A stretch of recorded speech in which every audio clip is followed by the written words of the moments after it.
Indonesia dalam konteks peta ekonomi syariah global itu seperti orang kaya yang kurang gizi. Bagaimana tidak? Indonesia dalam konteks kuantitas jumlah itu nomor satu, jumlah penduduk terbesar di dunia, wilayah yang sangat luas. Tetapi sekarang posisinya turun.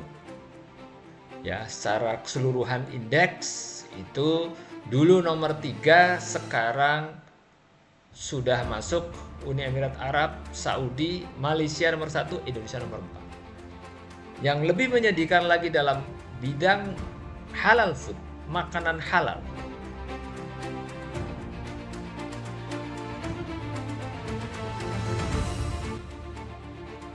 itu Indonesia hanya sedikit di atas Thailand. Jadi nomor 1 tetap Malaysia, yang kedua adalah Uni Emirat Arab, ketiga Indonesia, dan yang keempat Thailand. Jadi Thailand ini sudah sebentar lagi akan masuk ke dalam persaingan pertarungan, mungkin akan dalam waktu dekat melampaui Indonesia di bidang makanan halal. Indonesia jumlah penduduk muslimnya 250 juta, sementara Thailand penduduk muslimnya hanya sekitar 5 juta. Jadi artinya memang kita tidak bisa lagi mengandalkan kuantitas jumlah. Kita harus mengandalkan kualitas. Kita harus mengandalkan tata kelola. Kita harus mengandalkan inovasi. Kita harus mengandalkan regulasi yang benar, yang mensupport betul-betul bahwa kalau target kita 2029 menjadi pusat halal dunia, maka pemerintah harus secara serius mengupayakan undang-undang ekonomi syariah, sesuatu yang tidak bisa lagi dielakkan.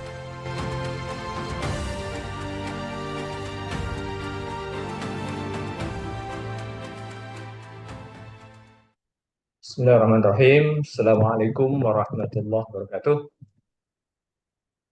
Terima kasih Mas Hasan, eh, Prof. Nur,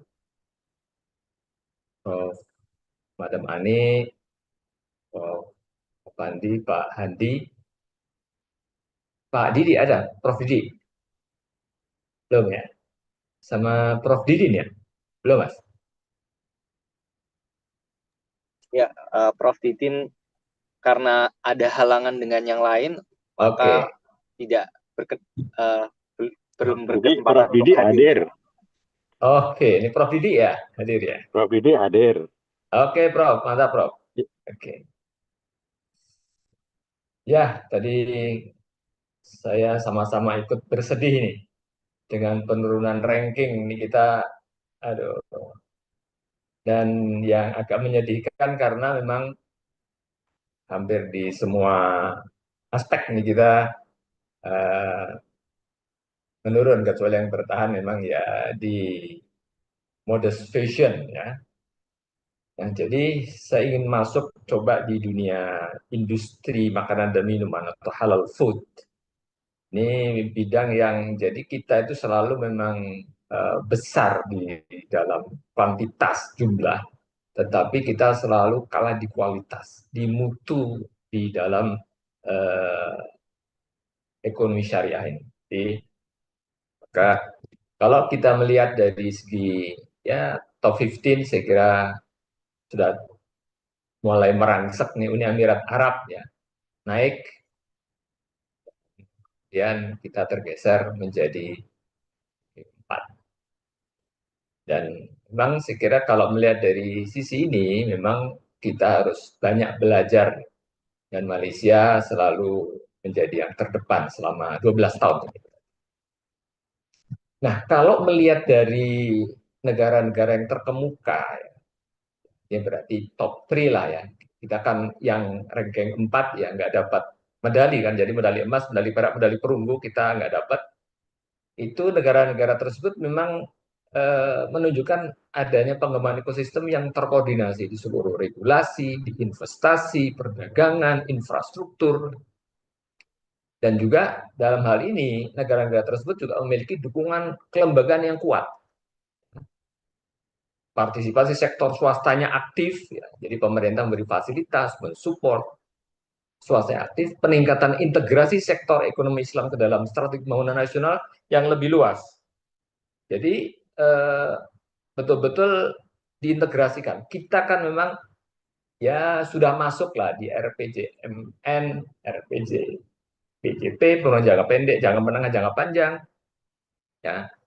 Nah, tetapi belum betul-betul terintegrasi. Makanya harapannya undang-undang ekonomi syariah inilah yang menjadi undang-undang yang nanti akan menjadi undang-undang sapu jagat yang bisa mengintegrasi.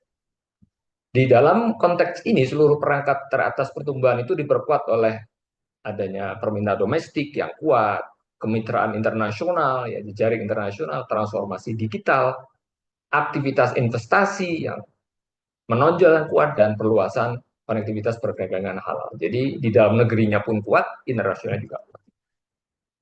Nah, dari segi ini kita memang lihat nih, jadi memang konsumen di tingkat global ya, dari 2 miliar umat Islam itu memang dari tahun ke tahun cenderung sangat meningkat ya, dari 2,6 triliun tahun 2024 ini ditargetkan 3,56 triliun. Sangat besar, dan ke depan memang harapannya memang kita ya sebagai negara yang maju mundur naik turun ini kita bisa lebih konsisten nih, karena memang kan sudah ada lumayan, sudah ada BPJPH yang sekarang langsung di bawah presiden, tidak di bawah menteri agama dulu ya. Ekonomi syariah masuk ke peraturan perundang-undangan, dan juga konektivitas kita sudah ada 92 perjanjian dengan timbal balik 24 negara. Jadi ini lumayan besar. Nah, tetapi memang dalam hal ini kalau di industri makanan yang nomor 2 dari industri keuangan ya, industri keuangan selalu nomor 1, industri makanan itu nomor 2.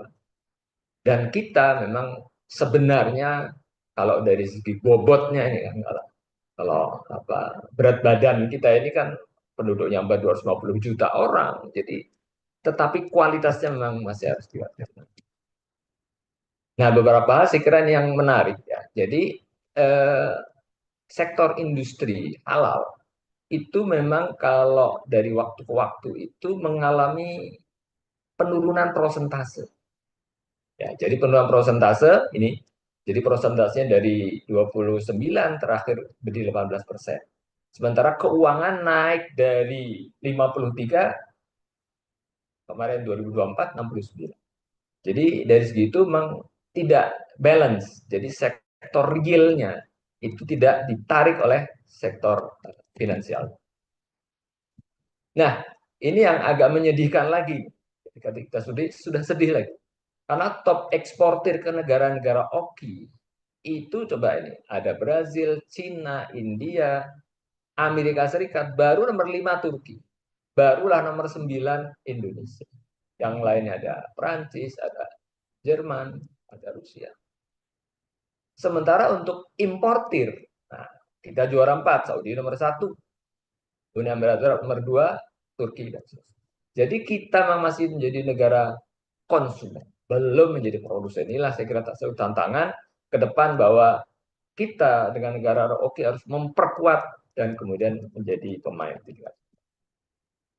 Nah, yang menarik, tren dominasi ini baru. Jadi negara-negara yang lama ini Amerika Serikat, kemudian Belanda, Prancis itu mengalami penurunan. Sementara Brazil, India, Spanyol nih baru nih pemain baru ya. Polandia itu masuk sebagai pemain baru untuk ekspor ke negara-negara oke, pemain di industri halal, industri makanan halal. Inilah yang saya kira ke depan harus jadi tantangan. Ini contoh beberapa logo ya, makanan halal di seluruh dunia. Contoh ini Indonesia lumayan juga desainnya ya, nggak terlalu anu lah ya, nggak kalah lah dengan yang lain. Nah, jadi ini di sini Malaysia masih nomor 1, Emirat Arab nomor 2, dan kemudian Indonesia nomor 3. Yang mengerikan lagi adalah Thailand nomor 5 dan skornya sedikit dengan kita. Brazil, bayangkan, mereka bukan negara mayoritas muslim, tetapi mereka adalah pemain di halal food yang sudah mulai menyalip kita mungkin ada satu titik mereka bisa. Ada Turki, ada Australia nomor 8. Jadi memang kita tidak bisa berleha-leha, nggak bisa. Nah, ini yang menarik. Jadi industri makanan ini mengalami penataan ulang ya karena adanya sentimen geopolitik, ya, pertarungan geopolitik. Perang Iran Timur Tengah ada perang negara sovereign wealth fund ini dan antara di Indonesia ada beberapa negara juga membentuk semacam itu sovereign SWF. Ya. Kemudian pasar Muslim yang sangat potensial dan ini yang menarik adanya boykot merek-merek karena kekerasan militer Israel dan Amerika ya, yang khususnya yang Israel di Palestina dan kemudian sekarang di Iran. Ini membentuk konstelasi baru dalam konteks ekonomi syariah termasuk makanan. Nah, pertanyaan adalah kenapa Indonesia kok bisa tertinggal ya, dari Malaysia dan dari Emirat. Jadi memang di situ ada kapasitas produksi dan ekspor yang rendah. Kita ini pemain kandang. Sementara Malaysia dan Emirat Arab itu adalah pemain uh, internasional, jago kandang gitu. Jadi ini yang harus kita tekankan bahwa Indonesia adalah konsumen yang besar, tetapi kita banyak mengimpor dan kurang menjadi produsen. Harmonisasi regulasi dan standarisasi. Wah, Malaysia sudah sangat maju mereka untuk itu. Nah, Halal Industry Development Corporation, jadi lembaga pemerintah, tapi yang berorientasi bisnis khusus untuk bagaimana mendorong industri halal dan tentu industri makanan. Kemudian teknologi inovasi. Jadi sekarang di Malaysia itu sertifikasi halal itu sudah full digital, fully digital. Nah ini saya kira memang di Indonesia memang ya kita masih agak manual lah ya. Nah ini ke depan saya kira Malaysia sudah melangkah jauh dan investasi dan juga diplomasi mereka. Wah ini Emirat Arab sudah menjadi pusat keuangan dan perdagangan di Timur Tengah. Malaysia juga apalagi kemudian keuangannya nomor satu. Jadi sekarang keuangan nomor satu, makanan nomor satu itu adalah 1 dan 2 itu yang paling gede. Nah ini top 5 ya negara dengan jumlah transaksi di Emirat Arab transaksi di bidang makanan ya untuk itu Emirat Arab, Indonesia, Nigeria, Saudi. Ya. Nah pasar Indonesia masih nomor satu, kedua Bangladesh, Turki. Ya. Jadi memang begitu kita masih terlena. 5 negara eksportir terbesar ke negara Emirat Arab, ke negara Oki, Brazil, India, Rusia masih didominasi oleh negara-negara yang mayoritas non-Muslim. Nah, jadi di sini menunjukkan bahwa memang pertumbuhan impor itu memang lebih pesat, lebih besar di negara-negara. Jadi ini industrialisasi di negara-negara OKI perlu menjadi PR sendiri dan kita harus memperkuat kerjasama di negara-negara OKI agar menjadi pemain tingkat global. Nah, ini top eksportir ya. Indonesia nomor 8, pemainnya seperti disebutkan tadi. Jadi inilah realitasnya yang harus kita dongkrak ke depan. Nah, hal ini saya kira memang kita perlu melihat bahwa industri halal ke depan khususnya dalam konteks industri makanan ini memang perlu banyak hal tantangan ya, karena memang masih kerangka peraturan yang perlu diatur kembali, akreditasi, akses terbatas kepada pembiayaan, kapasitas kelembagaan yang tidak merata, kesenjangan data, defisit perdagangan antar negara OKI. Ini makanya perlu penguatan tata kelola, peningkatan daya saing, memastikan bahwa rantai halal itu betul-betul bisa berjalan dalam konteks membangun. Nah, saya coba akan masuk kepada